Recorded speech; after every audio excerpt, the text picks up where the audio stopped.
شلونكم شباب؟ شو اخباركم؟ ان شاء الله الكل بخير. رجعنا لكم جديد بهذا الفيديو راح اعلمك شلون تصارح صاحبتك. شلونكم شباب؟ شو اخباركم؟ ان شاء الله الكل بخير. رجعنا لكم فيديو جديد بهذا الفيديو راح اعلمك شلون تختار القمصان الصح. راح يحضروني. لا والله صراحة هالمرة مسروق عم نعتذر.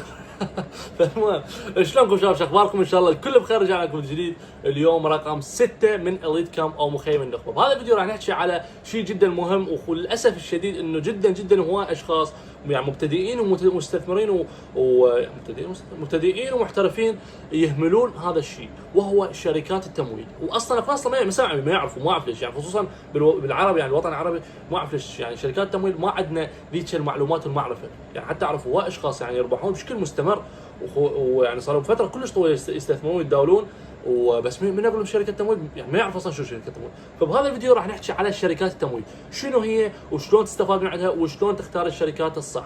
وطبعا للاصح ارجع واقول لك للمره المليار، هذا مو اعلان، لا عندي اعلان الشركه ولا هاي. اذا شفت مثلا هسه راح انا لازم اطلع شركه مال التمويل واشرح لك عليها.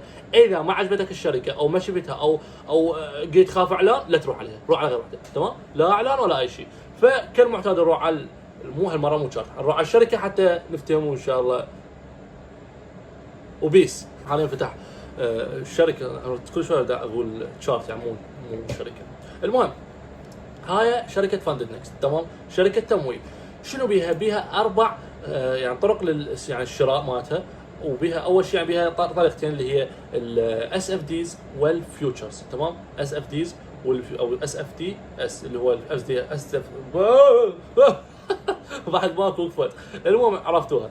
والثانيه اللي هي الفيوتشر. اول شيء راح نبدا بالاس اف ديز اللي هي ستيلر تو ستيب. يعني شنو معناها؟ عندنا اول شيء تحدي بخطوتين، تحدي بخطوه وستيلر ليت، وعندنا ستيلر انستنت وليس انستنت. المهم فشنو هسه راح نبدا بواحد حتى تفتهم. هذا الفيديو كلش بسيط وجدا مهم، خصوصا اذا انت بعدك بدايتك او يعني شلون تريد تطور نفسك وراس مالك صغير. هذا الفيديو راح يسوي لك طفره جدا كبيره، تمام؟ فاول شيء الستيلر تو ستيب. شنو الستيلر تو ستيب؟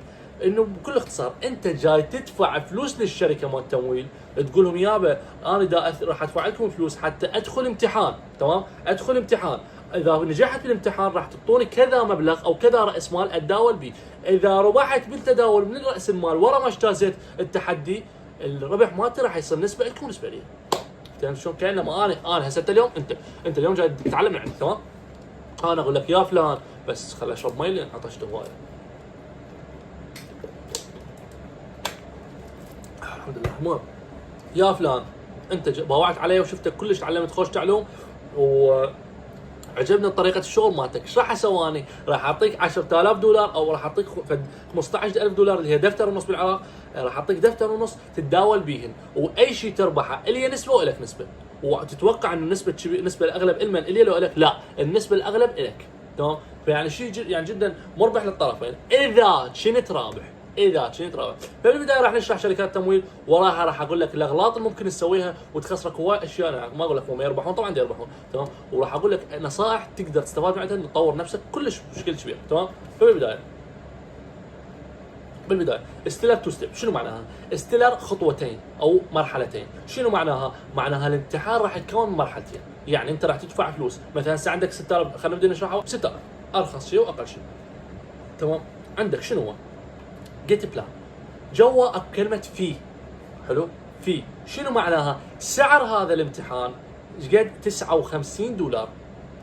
كله طبعا خافوا على بالكم عراقي، ماكو شيء بالعراق هنا، خصوصا اذا انت جديد بالموضوع، ماكو شيء بالعراق. $6,000. اذا تريد تشتري $6,000 شو تسوي؟ تدخل امتحان $6,000 من مرحلتين، تمام؟ شو تسوي؟ بسعره $59. شلون هو الامتحان وشلون تربحه وشلون تجتازه يعني، وشلون تفتهم شنو الشروط مال هالشركه، تمام؟ عندك ثلاث شروط. اول شيء اذا اجتازيت التحدي، وطبعا هم للعلم ما كاتبين هذا الشيء، بس هو ورا ما تجتازه راح يبين. من تجتاز التحدي، تمام؟ وتعبر كل المرحله الاولى والثانيه مال الامتحان، وراها تطلع 5% من راس المال، ايش راح يسوون؟ راح يعطوك زائد 15% فلوس من راس المال مال نسبه التحدي. يعني انت مثلا نسبه التحدي عندك الخطوه الاولى والامتحان الاول تطلع 8% من 6000 تمام، والامتحان الثاني انه ورا ما تطلع 8% شو يسوون؟ الشركه تدز لك حساب جديد يبدا من 8000 يلعب 6000، يعني الحساب من الصفر يبدا من جديد تمام. بس يكتب مكتوب عليه امتحان فيس 2 او مرحله ثانيه او خطوه ثانيه. ايش راح تسوي انت؟ تطلع انه ب 5% حتى تجتاز التحدي. ورا ما تجتاز التحدي من تربح 5% من الحساب الرئيسي مالتك، يعني مره ال 5% الفلوس مال 5% راح تجيك الك تمام. ايش قد نسبه الفرق؟ يعني هسه راح نشرح بعدين. وراح يعطوك زائد $117 اللي هو 15% من الربح مال نسبه التحدي. يعني التحدي مالتك من تسوي ورا ما تجتاز هم راح يعطوك فلوس 15%. تمام. هسه عندنا اول شيء 15% يعطوك من فلوس التحدي اللي هي 8.5%. تمام. الامتحان الاول طلع 8%، ورا ما تطلع 8% من راس المال، يعني 8% في تضرب 6000 العفو في 8% يطلع لك كذا مبلغ. تمام. وراها ترجع الامتحان الثاني 6000 في 5%. تمام. راح يطلع لك الرقم، هذا الرقم اللي هو الامتحان الثاني بالدولار يعني. حلو. او تطلع 5% من راس المال كله اللي هو $6000. تمام. وراها عندك ماكسيمم اوفر لوز. شنو معناها؟ اقصى حد تقدر تخسره بالحساب. اقصى حد تقدر تخسر بالحساب هو 10%، اي معناها ايش قد؟ $600. تمام. يعني شنو معناها عبد الله؟ راح اقول لك يا بابا، هم من يعطوك راس مال اكيد يريدون يعرفون انت جاي تعرف تشتغل، عندك اداره مخاطر، عندك اداره راس مال. فانت اذا ما عندك اداره مخاطر اكيد ايش راح تسوي؟ طب خسرت 5%، ثاني يوم ربحت 6%، رابع يوم خسرت 10%، ماكو شيء. انت لازم عندك اداره راس مال واداره مخاطر صحيحه. فانت اذا تخاطر 1% عندك 10 مرات تخسر، يلا تخسر الحساب. اي بالاصح بشكل عام لازم تخسر 10% من الحساب حتى حسابك يخسر او ينغلق. اذا انغلق حسابك الفلوس اللي دفعتها بالبدايه اللي هي $59 مال يعني امتحان، مال نسبه الامتحان او العموله مال دخول الامتحان، شنو هي؟ راح تروح للشركه اكيد ما يرجعوا، كان انت خسرت بعد كل الاحوال. تمام. وراها عندك ماكسيموم ديلي لوز. شنو معناها؟ اقصى حد للخساره اليوميه. يعني انت قلت لك 10% لك حق تخسر باليوم، العفو على بشكل عام بالحساب. يعني $6000 اذا صار عندك 5400 اي معنى خساره $600 حسابك ينغلق مباشره. راح تقول عبد الله زين شنو السالفه؟ يعني نفس الشيء راح اقول لك لا حبيبي، انت مجرد انه لازم تخاطر بشيء اقل يعني شو مثلا 6 باع. تمام. بس باع عليه اريدك تركز هنا شويه، شغل عقلك ومثل ما قلت لك 1000 مره وارجع اقول لك للمره مليار. ورقه وقلم. تمام. شركات تمويل، انت اليوم عندك $59 تمام، وانت متداول رابح وتدري نفسك متداول رابح. اذا استعملت اداره مخاطر مثلا تخاطر 1% او 2% باليوم تمام، وقول ربحت مثلا 6% بالشهر، 6% من ال 59 او قول $60 بالضبط. حلو. بس 6% من ال $60 يعني ايش قد يطلع لها؟ $4؟ ما اعرف صراحه بالضبط ايش قد. $4 $3.5 يعني بهالحدود ما اعرف. تمام. يعني مبلغ جدا جدا بسيط. تمام. هاي ايش قدها؟ العفو 6%. 6% لا شلون غير مسافه تفضل وياي حتى تصير قدامك توضح لك بشكل ابسط. هسه انت عندك ايش قد؟ $60. حلو. نضربه في 6% ويعتبر كل الزين هذا بالشهر 6%. وين بالمية؟ يا تمام. ايش قد الناتج راح يطلع لك؟ $3.5 تقريبا. $3.6. يعني برايك انت هذا شيء يعني يستاهل تعب شهر كامل؟ لا. زين اذا انت اجتازيت التحدي حلو ودخلت ايش قد؟ $6000، هاي الفلوس طوك اياها. حلو. تضربها في ايش قد؟ في نفس الربح اللي ربحته من ذاك الحساب، نفس الشيء ماكو اي فرق، بس مجرد انه الصفقات مالتك صارت يعني ذو راس مال اكبر، ذو يعني مخاطره او مو مخاطره، انما تدخل بصفقات اكبر. تمام. ايش راح تسوي؟ تضربها في 6%. ايش قد الناتج راح يصير؟ $360. $360 وين؟ و$3.5 وين؟ تفهمني؟ $360 اذا تريد تحسبه بالعراقي تقريبا يطلع لك 540,000. 540. بينما اذا تريد تحسبها على الاسمه على ذاك اللي هو 3.6، لا هاي 6 3.6 حلو في 1500، هذا شو على $1,500 يطلع لك 5.5. تلاحظ فرق 540 وين و5.5 وين، في يعني رقم كلش فرق كبير. بس اهم شيء انت لازم تثبت نفسك انه انت رابح. تمام. زين شنو عندك النيوز تريدنج. شنو معنى نيوز تريدنج؟ احنا قلنا اقصى حد تخسره 5%، يعني باليوم اذا خسرت اعتقد ما ذكرت انا قلت لك اقصى حد تخسره 10%، اقل حد او عفوا اقصى حد تخسره باليوم، يعني هذا بشكل عام، بس باليوم الواحد اذا خسرت 5% حسابك ايضا يغلق. تمام، هذا الشرط الثاني. زين، النيوز تريدنج يعني تقدر تتداول على الاخبار، مسموح به، اللي تسمح لك انه تتداول بالسي بي اي بالاخبار الاقتصاديه، انه تدخل ويا الاخبار. تمام. طفت كهرباء، لا اله الا الله. 2 hours later. نرجع نكمل لكم. طبعا ورا ما صار شهر يلا جت لي الكهرباء والكرسي مالي شويه يتعدل. المهم، فوصلنا وين وصلنا؟ قلنا النيوز تريدنج انه تسمح لنا نتداول اثناء الاخبار. ماكسيموم تريدنج دايز، عفوا مينيموم تريدنج دايز، انه شنو اقل حد؟ انه مثلا انت اليوم، مثلا اليوم بديت الفيز 1 او المرحله الاولى او التحدي الاول، قلت لك مرحلتين، هذا ستيلر تو ستيب اعتقد اسمه. المهم، مينيموم تريدنج داي شنو معناها؟ اذا طلعت 8% اللي هو التحدي الاول بالاسمه بالتحدي الاول نعم، طلعت 8%، لازم ورا يعني شغل اقل شيء ورا 5 ايام يلا تعبر المرحله الثانيه.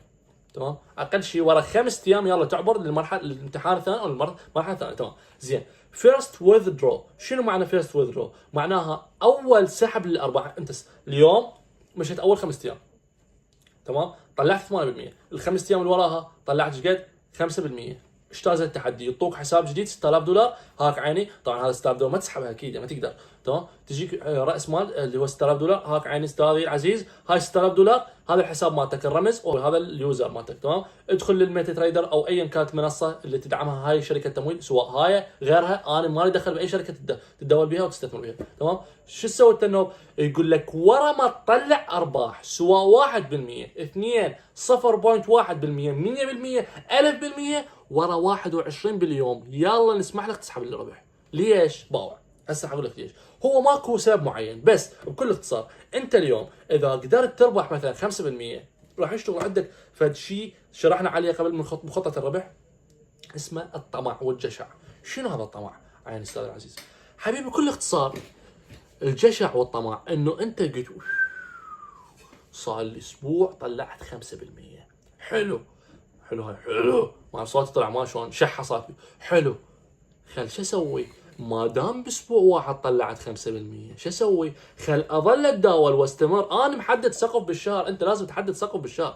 انا هاي طبعا من ناحيه اداره الراس مال لازم اقول لك، يعني اشرح لك عليها، واداره المخاطر، انه انت لازم تحط سقف يعني بالشهر. مثلا انا اليوم طلعت 6% بهذا الحساب مالتي، اعوفه اروح افتح غير حساب. هاي ايضا بعدين بالاداره راح نعلمها، لان هذا الشيء انا بس مجال شركات مش شنو. تمام، انت ايش تسوي؟ طلعت 5%، 5% من $6000 تقريبا بالضبط ما ادري. تمام، اعتقد لا $300. تمام، $300 حوالي تقريبا بالعراق 450,000 تقريبا.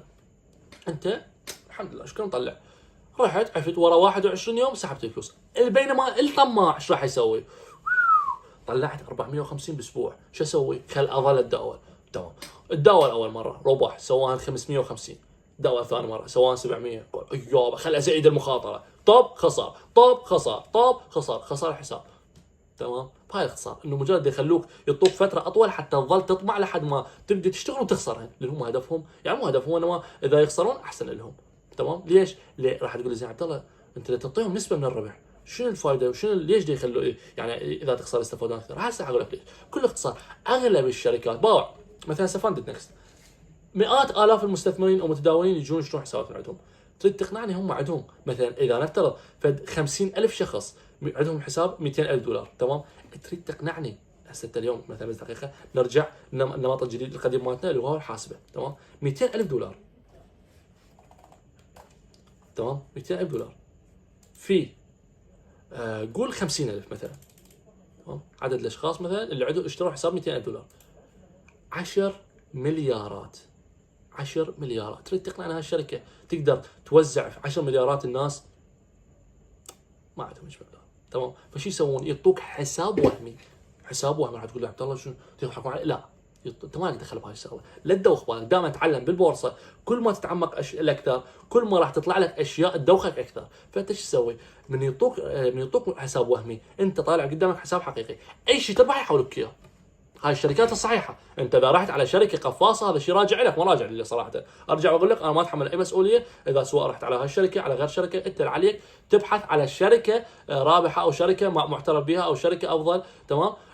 هسه شنو هسه ولا تضوجون اذا اقول لكم مثلا ليش اسمه يعني دائما اقول انا ما دخل، مجرد انه اي دخل المسؤوليه، انه مالي دخل انا اذا احد خسر او احد انباق من شركه تمويل هاي غيرها ايا كان. اكو هوايه تقفيص بهاي شركات التمويل وبالتداول بشكل عام. فانا دائما اقول لك انا ما دخل، مجرد انه ما احب انه احد ينضحك عليه او يتقفص لان هو مثلا ما عرف يشتغل بطريقه صحيحه، وراه يجي عليه تعال من وراك انا خسرت.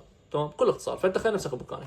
المهم نرجع اخر شيء ريفندبل في شنو معناها؟ العموله المعيده شنو معناها؟ يابا اذا ربحت كذا مثلا طلعت اجتازيت التحدي شنو معناها؟ ورا ما تربح التحدي يعطوك الحساب الشخصي، يرجعوا لك الفلوس مال الامتحان. يعني انت بليش دخلت 59 يرجعوا لك الفلوس مال الامتحان. تمام زين. شنو عندك هسه النوع؟ عندنا وراها وشويه اخر اعتقد الفيديو، خلينا نستعجل نفعل مود السرعه. ستيلر 1 ستيب شنو معناه؟ نفس هذا السوالف بالضبط كلها نفس الشيء، بس الفرق انه شنو؟ الفرق انه يابا اسمه هذا بس سعره 65 وهذا الامتحان واحد وليس اثنين. ذاك شنو؟ ذاك امتحانين، اما يعني امتحان اول ثاني، هذا امتحان واحد. صار اغلى ليش؟ مجرد اختصر لك الوقت، مجرد انه شغل لك اياها. الربح مالتك يرجع لك 15% على التحدي، وايضا شنو التارجت مالتك بدل ما يصير 8 ب5 راح يصير فقط 10%. زين. اقصى حد تخسره 6%، اقل حد او العفو الحد الاقصى باليوم هذا 6% بشكل عام. باليوم لك حد تخسر اقصى شيء 3%. تمام والباقي تبسه. بروفيت سبليت شنو معناها؟ انه يعطوك اي شيء تربح. اليوم انت ربحت دقيقه، خلينا نرجع للحاسبه مره الاخرى حتى توضح لك. انت ربحت اليوم $300. تمام. من توصل لتوزيع الارباح لك 95% في 5% واللي هو الباقي. يعني انت تحصل 285 وهم لهم $15. حتقول عبد الله شنو السالفه؟ ارجع اقول لك 99 الى 98% من المتداولين يخسرون. فلا عواك انت راح تقول لي يعني انت تدفع $50 $60 وجاي تحصل لك 200 500 10 اضعاف الراس مال. حبيبي 99% من الناس اللي يدخلون يخسرون. تمام. فلا تقول عباك الشركه هالقد غشيمه ولا تخسر. المهم هذا شرحنا عليه. شنو عندنا وراها النوع؟ عندنا ستيلر ليت نفس الحاله فقط انه شنو امتحانين. الامتحان الاول بدال ذاك 8 هذا من 8، الامتحان الثاني 4 السعر 32. ليش 32؟ لان ماكو امتحان. يعني مجرد انه اكو اشياء تختلف، هاي مجرد اشياء انت تقدر تطلع عليها. يعني لا تظل تعتمد بشكل عام، انه حاول شويه تتعب نفسك صراحه. لان صراحه قلت لك هاي التداول يعني هذا الشيء كل صعب. فانت لا تظل كل شيء تدور انه واحد يشرح لك كل شيء. انت اذا مثلا اذا هسه اليوم مثلا صار عندك سؤال على شيء معين، تمام، لا تظل تنتظر. اوكي انا والله ما عندي اي اشكال، اكتب تعليقات ومن عيون اعطيك اياها ان شاء الله ارد لك باقرب وقت. بس اذا مثلا السؤال انت حبيت تطلع عليه او حبيت الرد حاليا، شو تسوي حتى ما تنسى؟ انت ورقه وقلم قدامك دفتر، فمن تسجل تريد تسجل ملاحظه مثلا على شيء ببالك انت صار، شو تسوي انت؟ تروح تبحث تتاكد من المعلومات تسجلها حتى ما تصير عندك غلط. تكتب تعليق حتى ارجع اكتب لك ارد على التعليق مالتك وعلى سؤالك تتاكد 100% انه يابا هاي المعلومه اللي بحثت عليها صحيحه. تمام بشكل عام. فانت لازم تتعب نفسك. تمام. فشنو عندنا مثل ما قلت لك ماكسيموم اوفر اول لوز اللي هو 8%، اقصى حد تخسر هذاك 10. تمام. اقصى حد تخسر باليوم 4%. نيوز تريدنج ها مسموحه، سبليت الانساب كلها موجوده يعني نفسها تقريبا. اول سحب لك 21 يوم، ورا 21 ولا تسحب. تمام. شنو عندنا السنه؟ ستيلر انستنت. تمام. شنو معنى هذا؟ بين قوسين هذا تشتري مثلا 5000، ذاك 6000 ب $32 وذاك قبله 60 او $59. هذا ال 5000 ب $195. زين عبد الله ليش هالقد غالي؟ بكل اختصار هذا ماكو امتحان، مباشره يعطيك الفلوس. راح يقول لقيتها، هو هذا اللي اريده باوع. انت اذا ما تقدر تثبت انه انت تقدر تجتاز التحدي ما راح تقدر تربح. فاهم؟ راح تخسر، بس راح تخسر مبلغ اكبر. تمام حبيبي؟ بكل اختصار. فانت شو تسوي؟ مجرد اذا انت بدايتك جديده روح مثلا انا انصح صراحه الستيلر 2 اللي هو معترف يعني افضل يكون للجميع. واذا انت يعجبك ستيلر ليت هذا شيء ثاني. بس اعتقد اكو ايضا بعد شروط تختلف هنا، بس ما بس هذا الموجود حاليا هنا. فانت هم تطلع على الشروط قبل ما تدخل اي شركه تمويل. اهم شيء تروح يعني تشوف شروط كلها تقراها. تمام. وتاكد انه الشركه هسه ليش شرحت على فاند نكست. جزء واحد من عندكم يقول ليش شرحت على فاند نكست؟ اكو شركات احسن افضل باوع.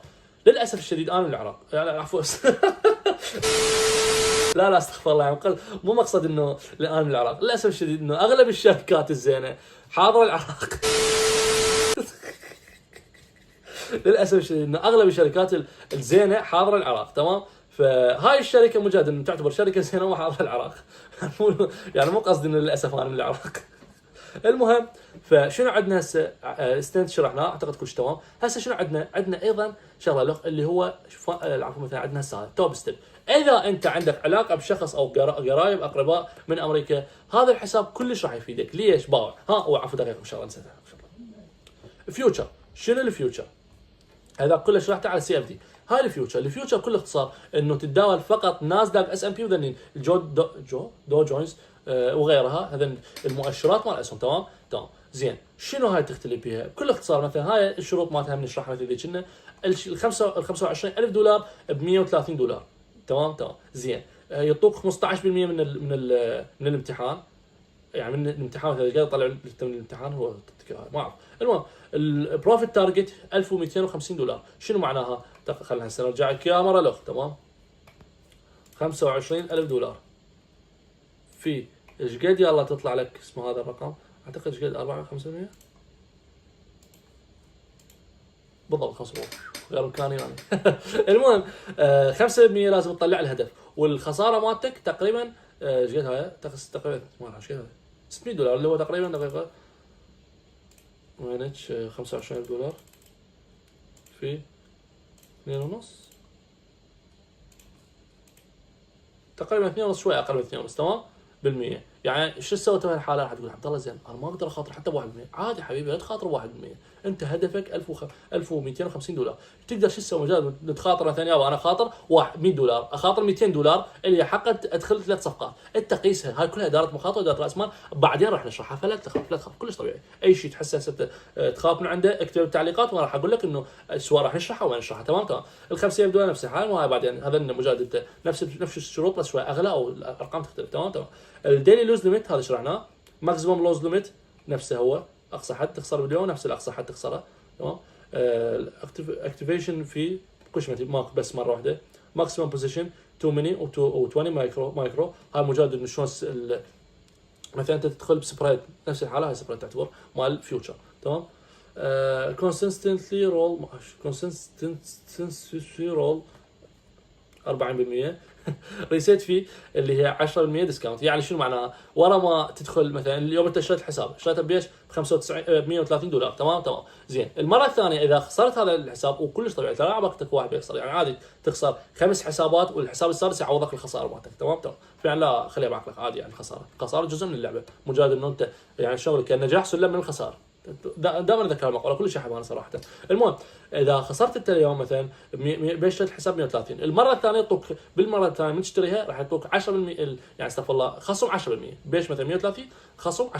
تمام توب ستيب. شنو هاي توب؟ شنو هاي شركه فاندد نكست. توب ستيب هي شركه فيوتشر، يعني بس فقط هذا الفيوتشر شرحناها هنا ثاني واحده مو سيفتيز. تمام بيش شوف ال 50000 دولار تشتريها ب 50 دولار. لاحظت الفرق ايش قد لو لا؟ يعني ضعف المبلغ ونص اقل من نص السعر. هاي للاسف ما تدعم العراق. فانت اذا تريد تشتري لازم شو تسوي؟ لازم تشترك في بي ان دولار بالشهر. ودقيقه يمكن هذا ايش بدي اسوي؟ انحضر عليه ما ادري. المهم اذا محظوظ اذا غلط او ما يصير ما اعرف صراحه، بس هو جاي دافيك ماني. المهم 50% 50000 دولار تشتري ب 50 دولار. شو تسوي انت؟ لازم عندك اقرباء بامريكا يشترون الحساب لك، يشترون لك وتحولهم الفلوس، هم يدفعوا من الجرين كارت او ايا كانت البطاقه مالتهم اللي هم يستعملوها. تمام وراها ايش راح تسوي انت؟ من تشتري عندهم تشترك في بي ان بدولار بالشهر ايا كان مبلغ. شو تسوي انت؟ تحدد الموقع اللي هم ساكنين به بامريكا وتتداول من عندك. بكل اختصار. تمام هاي مجرد نفس الحاله قوانين معينه انت لازم تقراها شويه قلت لك تعال نفسك. واف تي ام او الشركه الافضل عالميا مال اس اف ديز. ضايفين فيوتشر لا ما اعرف صراحه، انا ما اشترك بها او ما اشتغل بها نهائيا. ليش؟ لان ما تدعم العراق. مشكله اكيد حاضر العراق للاسف من العراق انا. المهم فاعتقد هذا كله كان موجود. فانت بكل اختصار تقدر تبدي انه بدل ما تقدر مثلا انه 100 دولار مثلا اليوم عندك ما تقدر تربح لك 1 دولار.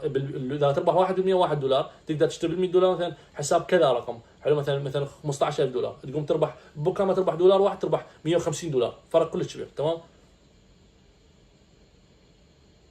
اي $150 صح ما غلطان، على بالي 10%. المهم ما شوي بكت. فبدال ما تربح لك $1 تقوم تربح ايش قد؟ تربح $150. فيعني فرق كلش كبير. بس مجرد لازم تكون انت صدق رابح. واذا كنت يعني انت اسمه يعني خاسر او هاي، لا ما انصحك تجرب، لان راح تخسر الفلوس بشكل اسرع بظن ما تتعلم بهن بال يعني هذا اسمه البروكر. هو ايضا شغله زين عبد الله، انا ما اعرف اشتاس تحدي شلون ادرب شلون اتدرب وشلون اعلم نفسي حتى اشتاس تحدي. بكل اختصار الشروط مالتك اليوم انت هدفك اليوم هسه مثلا انت اليوم تشتري هذا مال الفيوتشر تمام. هدفك ايش قد؟ هدفك تطلع 6% وما تخسر 3%. تروح على اللي شرحناه 1000 مره وارجع اقول لك اللي هو باك تيست. اللي ترجع تسوي باك تيست، وراح اسوي لكم فيديو على الباك تيست. لازم اسوي لكم فيديو كلش مهم الباك تيست. يعني حرفيا ينقل استثمارك تداولك وشغلك من يعني من ليفل 1 يجي لليفل 60 قبل. فهمت شلون؟ كلش مهم، يعطيك معلومات كلش هوايه. فالمهم شو تسوي انت؟ تروح على الباك تيست. شو تسوي؟ تحط انت لازم تجتاز ب4 حسابات الى مرات، وانت حسب اللي انت مقتنع به. انا على نفسي صراحه اسوي 3 مرات تمام. 3 مرات اجتازته. اول مره اجتازت يعني الحساب انه 3 مرات اجتازته، ومن رحت اول مره اشتريت الحساب ايضا خسرت. لا عبالكم يعني قلت لك خساره جزء من اللعبه، فعادي مش طبيعي انه اول مره هاي حكي اول ما اشتري حساب تمويل. فالمهم شو تسوي انت؟ تجتاز مثلا اليوم هدفك 6% ما تخسر 3%. هدفك انه تطلع 6% بدون ما تخسر 3%. شو تسوي انت؟ طلعت اول مره 6%، ثاني مره 6%، ثالث مره 6% على التوالي. ذاك الوقت اروح اشتري حساب. زين راح تقول واحد شو يسوي؟ يظل يشتغل. لا حبيبي لا، انت استراتيجيه صحيحه لازم عندك، اداره مخاطر، اداره راس مال، كل شيء كامل عندك. يلا تقوم تدخل هالمرحله. فاعتقد هذا كله كان عندنا اليوم، وان شاء الله استفادتوا بهذا الفيديو. لا تنسون اللايك والاشتراك، واذا عندك اي استفسار في شيء قلت لك اكتب لي تعليق وان شاء الله ارد عليك بقرب وقت. وتحياتي للجميع وبيس.